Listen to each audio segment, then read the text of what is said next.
welcome to Backyard Camps and this YouTube channel. In 2019, after we traveled all around the world, we dreamed big and the idea of backyard camps was born. And now we're building it. Follow our journey.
Okay, so that's special sand that we use to lay down the electricity pipes, as you see here, the red ones. So now we're putting the sand above here, and then we're using the vibrator and even it out like it's further down here, and then we lay down the red pipes. And then we have put everything down and can start laying the top of the road on. So see here, that's how it looks like afterwards.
He was there with his back real close call. Now we need to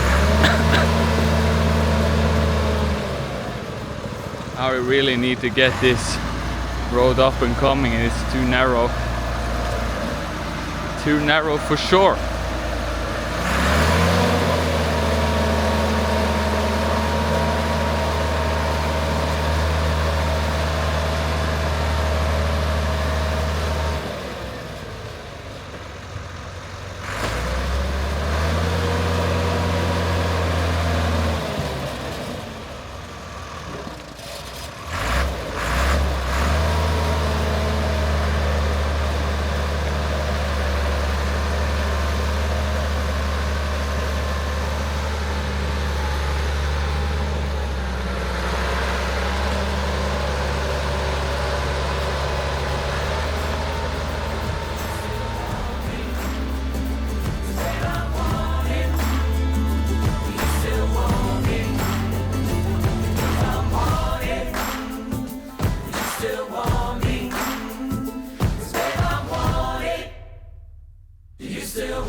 Today is one of these days where my body is tired.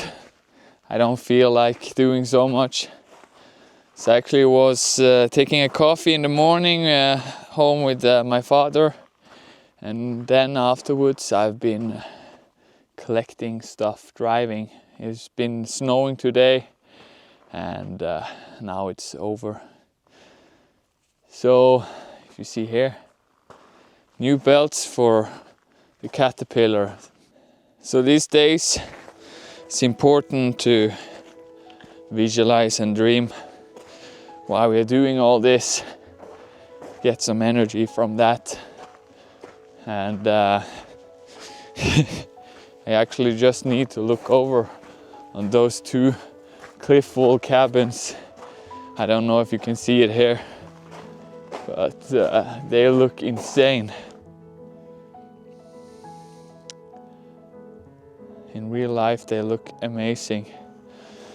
So the reason why I just wanted to say this, that I don't know why I wanted to say it.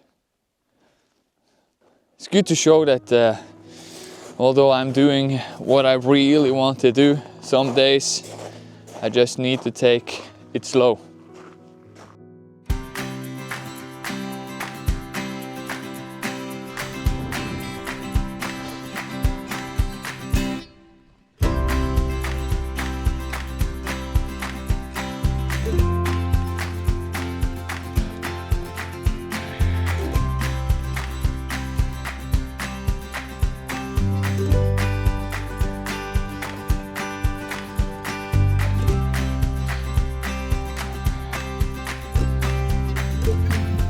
Okay, now we had put down the electrical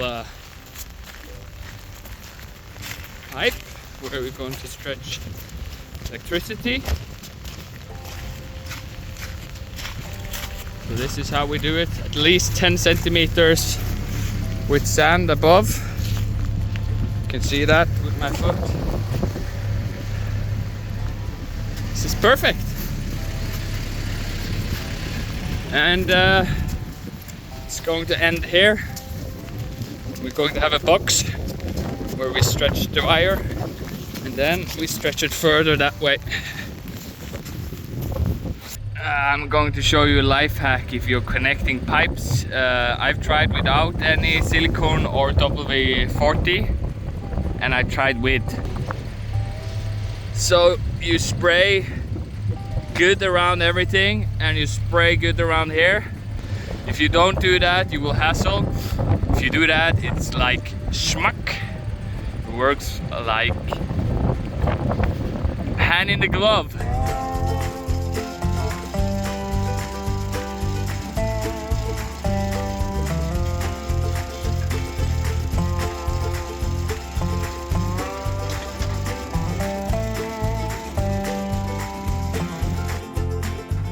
This morning again, the tractor will not start. I believe maybe this tractor has made us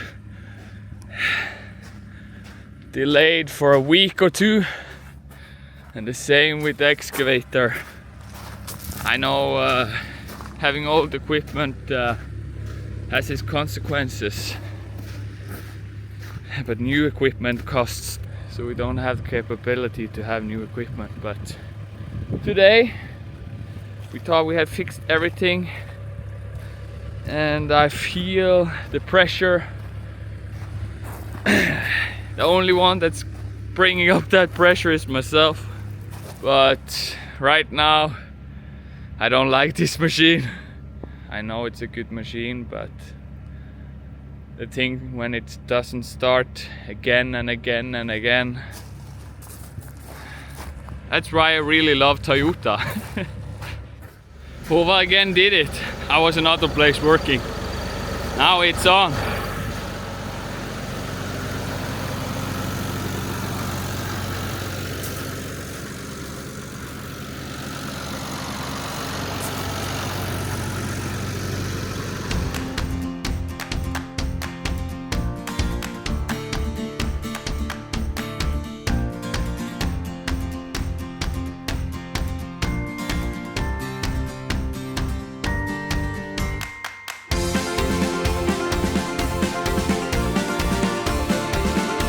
Okay, so Håvard figure out that on this old Massey Ferguson the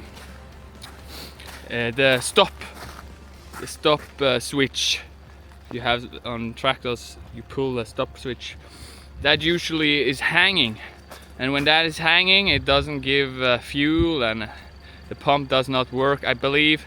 So now it's going to disassemble it, see if he can put oil and grease inside. I don't know 100% how it's going to do it, but cross finger, that's the problem. That's a small fix.